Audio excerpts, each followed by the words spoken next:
Hi, I'm Dr. Jeff Russell. Welcome. I'm glad you're here with me. I just have a few short minutes I want to share with you about something that I think is really, really important. So, the title of the talk, as you can see on the screen, Getting Rid of Crap in Dance Training Information. Well, what would that be about? I mean, my goodness, it's a funny name for a talk, but let me tell you, this information is going to be really good. This is going to be useful as you're trying to run your studio, teach your dancers, if you're a parent, even if you're a dancer, whoever you might be. If you're trying to get information in our information-laden world today, this is for you because I'm going to tell you how to distinguish what's decent information versus what's not. What's information that you would want to try to use versus information that you might want to ignore. So I'm an athletic trainer. I have my PhD in dance medicine and science. I'm on the faculty in the athletic training program at Ohio University. I'm also the director of science and health and artistic performance. I have a career of more than 20 years in performing arts medicine, and before that, another 20 years or so in sports medicine. So I just want to share a few things that are on my heart that I really think they're going to help you. So here we go.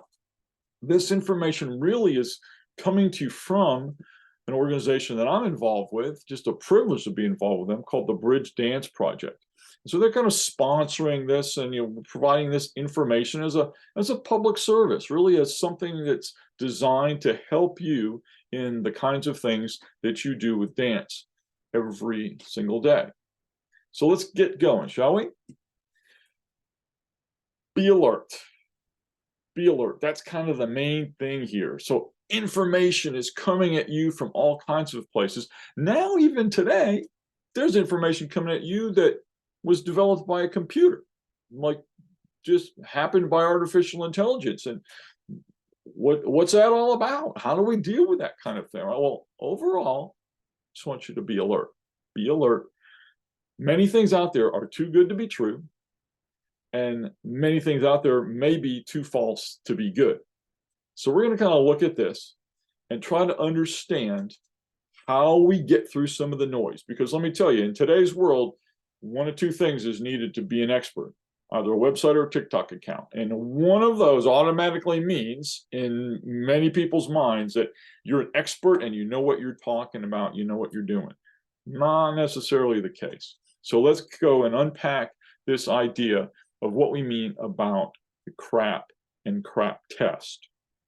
So the CRAAP test, it came from this wonderful librarian. I've never met her. I have emailed with her, but I've never met her, but she's my favorite librarian.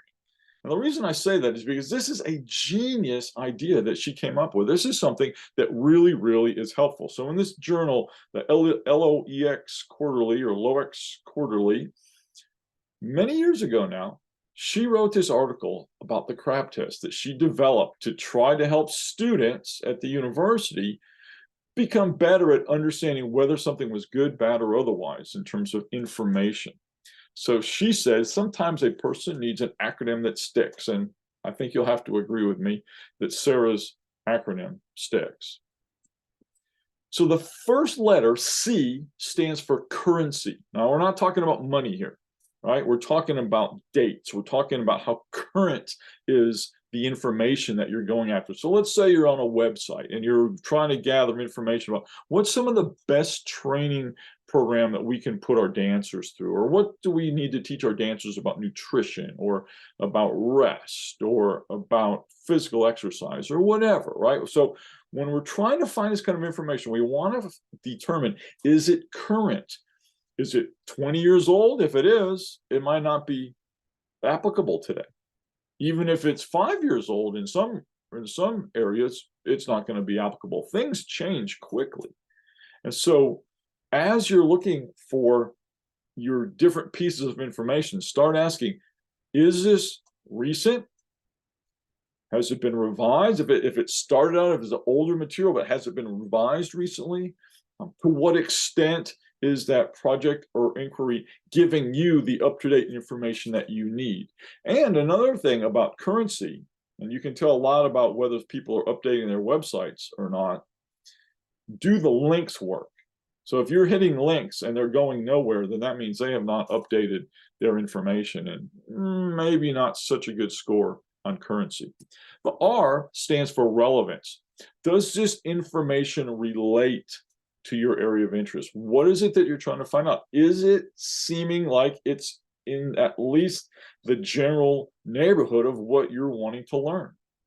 Does it answer your question? What's the target audience for the information? Is it written at an appropriate level? Is it too simple and it's not really helping you? Or is it too advanced and you can't really understand exactly what the individual or people that have written this have gotten in their minds that they're trying to communicate?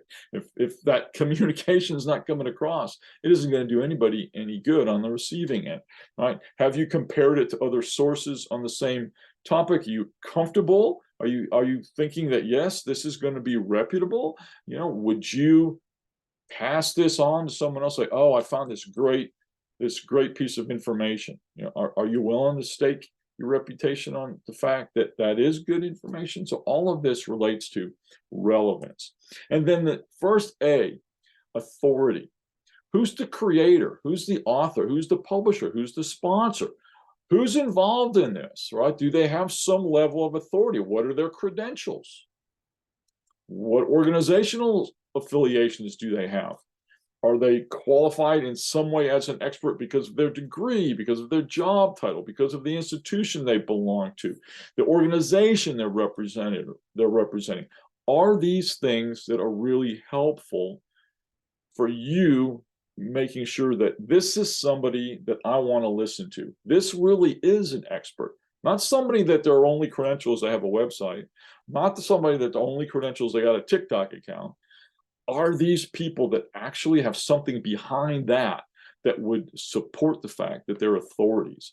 And perhaps most importantly, can you actually contact them? You see, sometimes people that don't want to be found, they're just putting out information. They're behind the scenes. They're not reachable. Right? You don't have the opportunity to get to them. You have no way of contacting them or their organization. Right? They don't want to be found many times, and so you have to be careful of that. So check it out. Right? That's the authority part of our CRAAP test. How about accuracy? That's our second A. Accuracy. Is this provided information factual? Well, I mean, sometimes you're going to information because you want to find facts, but to the best of your knowledge, does it seem that it's factual? Is it documented? Can you go someplace else to verify the information? Or maybe you just happen to know enough about the topic, like, something's a little fishy about this. It does not seem quite right. So these are things that you would want to ask. Are the statements supported by evidence, right? Is there other evidence that tells you that, yes, this is true? Has it been reviewed by experts? So many times on websites, in particular, health-related websites, you'll say, reviewed for medical information by so-and-so, and they'll have a physician's name, perhaps. Things that show that the information has been reviewed, has been verified, and that an expert source has said, yes, this is accurate information. And then, is the information unbiased? As the way it's presented, the language of it, the tone of it, does it seem like it's unbiased? Is it free of emotion? Are they giving you facts, or are they trying to sell you something and they're all excited and jazzed up because, oh, actually, this is really because we want to sell it to you, not necessarily because we want to serve you by giving you good information? And another key is, are there spelling, grammar, or typographical errors, right? So you see material that has a bunch of errors in it, and right away you're like, wait a second. They haven't put very much care into this. If they haven't put that much care into the presentation of it, maybe they haven't put that much care into the preparation of it either. So accuracy. And then finally, that brings us to P, and that completes our word CRAAP here. What's the purpose of the information? Is it to educate? Is it to persuade? Is it to sell? Is it to entertain? Everything has a reason. And so what is the reason? You can determine that by looking through it. Do the authors or sponsors make the purpose clear? Do they say the purpose of this is, or the objective of this is, or the goal of what we're doing is this? Is it clear? Is it factual, opinion, or propaganda, right? So again, the purpose, is it to give facts, or is it to present an opinion on a topic, or is it just really propaganda trying to persuade you for some purpose that is not entirely above board? Then does the person or the sponsor, the information that's being provided, the organization, does it appear that everything that's there is objective and impartial? Very, very important, right? You want things to be objective and impartial because that helps you make good decisions based on your assessment rather than you being persuaded into a particular view by the information. And then you have to ask about biases, right? If there are some biases, well, what are they? They're political biases or ideological biases or cultural or religious or institutional or personal. Like, where are the biases? Most of the time, there's a bias of some sort. So just identify and then determine, is that something that's going to perhaps put this in not such a great light? Is the bias something that is going to show you that this is not good information? It's not necessarily wrong to have a bias, but what you'd like to see is that the bias is disclosed so that you know that there's a bias, and then you can assess whether the information is good from there.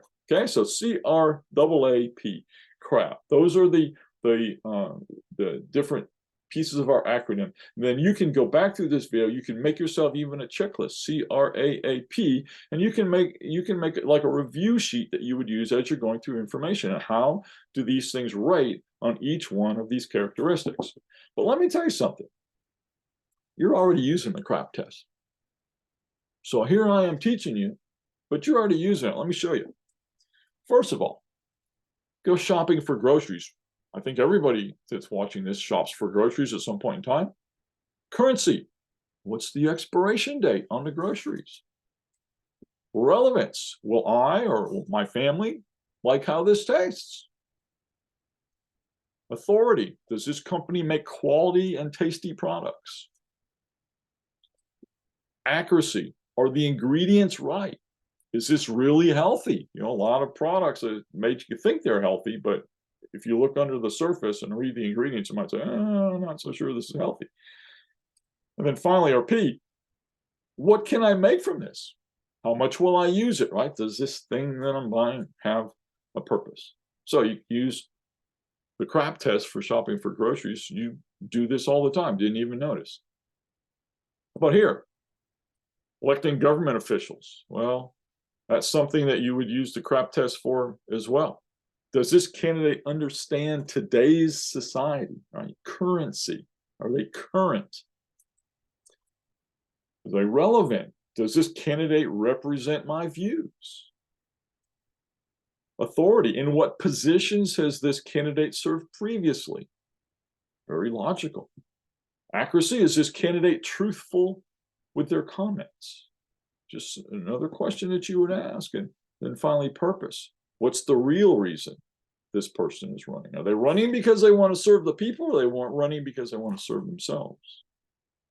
Purpose, right? So think about something that is part of our society, electing government officials.